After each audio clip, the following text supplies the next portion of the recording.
Hey my loves! Welcome back to Sensational Sense, where I help you glow up from the inside out.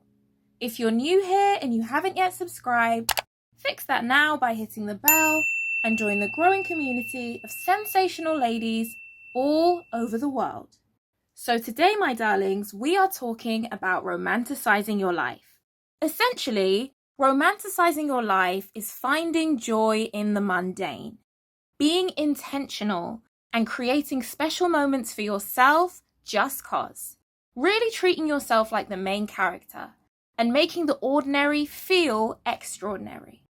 Now, I'm going to share several ways that you can do this in your day-to-day life, and make sure you stick around to the end because that's when I'm going to share the really important reason why you should be romanticizing your life and how the smart girlies practice this to make sure that they get what they want. So let's get into it. One of the first ways you can romanticize your life is by being more present.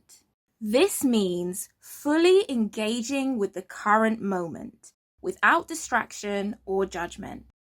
That means no more multitasking, ladies. When you're eating, don't be on your phone as well. Sit down and enjoy your meal. When you're journaling, keep your mind on what you're thinking about and only that.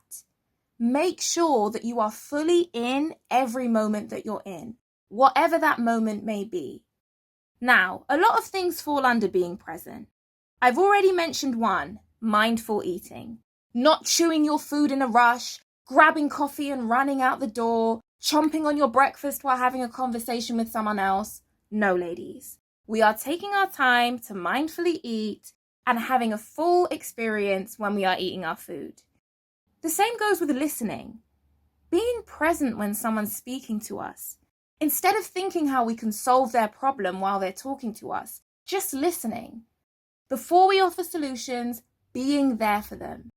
This really enhances your relationships because people can feel the difference between you pretending to listen to them and actually listening to them. Another way to be present is accepting the moment that you're in.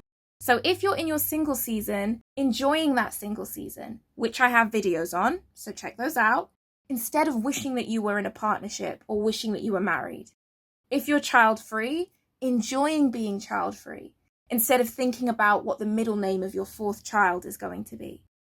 Being present is a key way of reducing stress and romanticizing your life because at its core is acceptance of the here and now.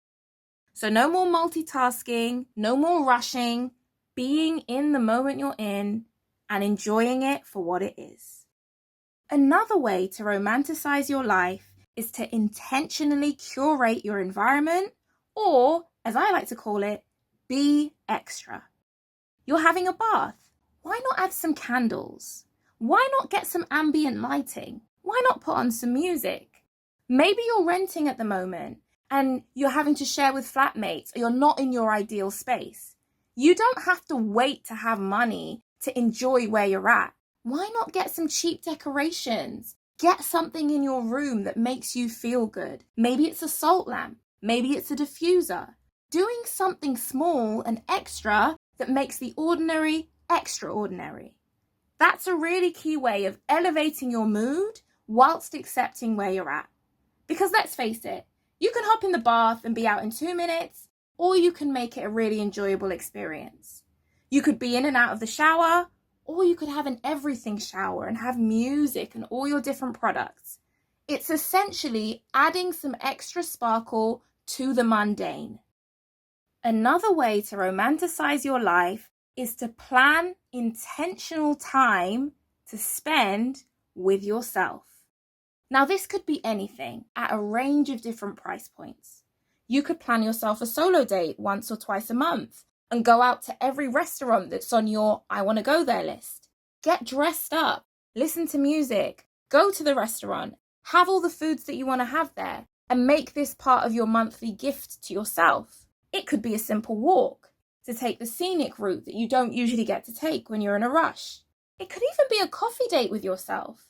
Instead of quickly grabbing a coffee and rushing to where you need to go to, maybe you intentionally look up a new coffee spot or brunch spot that you want to try and you make a point of going there by yourself and taking your time, or even just reading a book in a coffee shop, that is all part of making sure that you are taking intentional and deliberate time to spend by yourself.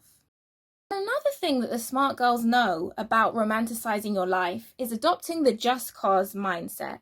I dress up nicely to go to work, they say. Why? Just cause. They get up and they might feel like doing their makeup, even though it's just a solo date. Why? Just cause.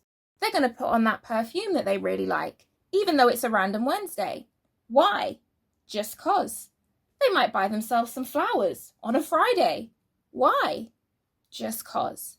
You don't have to wait to your birthday. You don't have to wait to a public holiday. Treat each day of your life as if it's your last.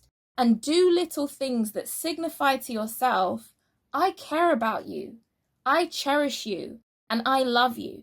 Because that's a really great way of raising your vibration and being happy for what you have, regardless of what it is that you're still trying to get.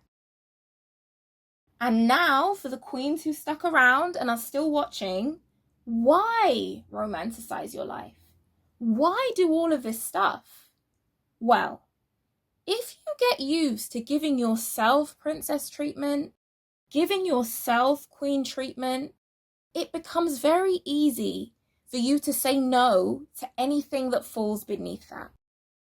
So often in life, we talk about wanting friends. We want people who respect us, people who treat us well, people who consider us. But we don't respect ourselves because we break promises to ourselves.